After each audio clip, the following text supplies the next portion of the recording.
It aimed at engaging India's youth within their cities and encouraging emerging youth leaders to actively shape their course. IIHS began this endeavor in July of this year, and the team reached out to students across the length and breadth of the country.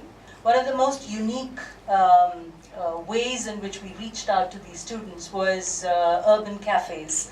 And so we thought it would be a great opportunity for students across the country to actually meet with urban experts in these urban cafes in coffee day with cups of coffee and discuss topics that are burning issues in urban cities. And they really spoke about some very interesting things: safety of women in metros. They spoke about water. They spoke about transport. They spoke about traffic problems. We got about 171 registrations from 55 different institutions, 20 different cities, 12 states. What the students had to do was to come up with a problem statement, and the problem statement had to have three things. One was clarity of thought. What exactly was the problem? Very, very clear understanding of the problem. Evidence of the problem. So they would have had to go and research. And awareness of the economic, socio-political, environmental factors. As far as the solution was concerned, they had to be absolutely sure that there was innovation in that solution, considering current, present, and future constraints that would come up. Second was the viability of the solution, the implementation of the solution. And the third thing, that it was to be inclusive and sustainable. So it was extremely interesting for us to have 171 teams, which we had to whittle down. And so we whittled it down to 55, and then we whittled it down to 21. And then these 21 teams were mentored. We had 38 mentors. The mentors were not there to provide solutions. And that was the most interesting thing. They only guided them and focused them in direction of thinking. Most of our mentors came back and said, "Are you going to do this again?" And we said, "Yes. This is something that's going to be there every year. It's here to stay." And so we announced San-kranti 2012. And all the mentors said, "You know what, we're right there with you. We're going to mentor the next set of students as well," because it was such an interesting thing to do for them.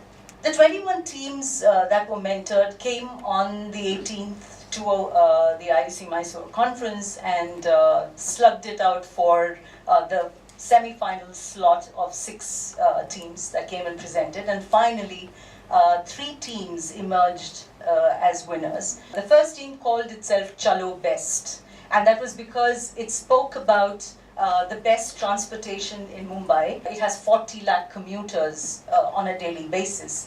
And they said that it was such an efficient system, except for the fact that there was no software that supported it. There was no information about the bus schedules, there was no information about the trips, there was no information about changes of drivers and so on and so forth.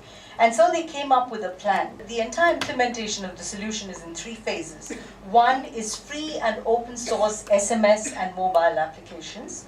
2, launch of a crowdsourced database open to the public with live web pages that would feed every best stop and route.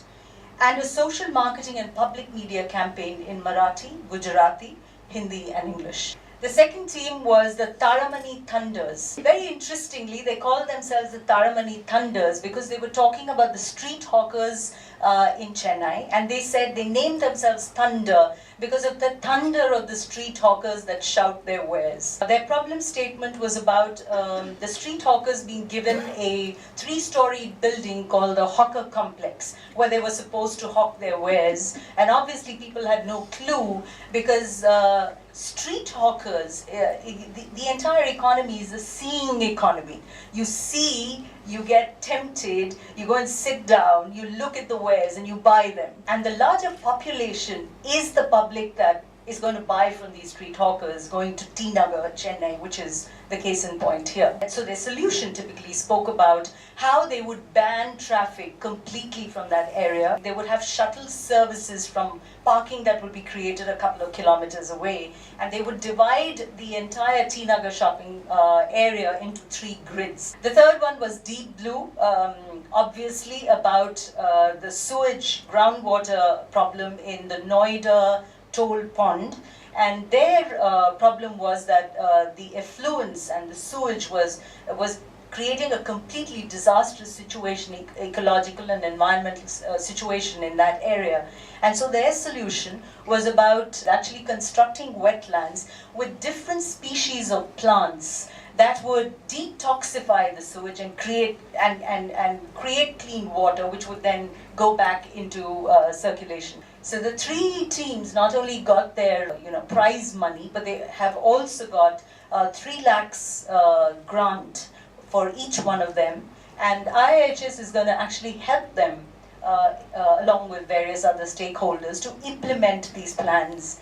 And that was something that really appealed both to the mentors and to the students themselves.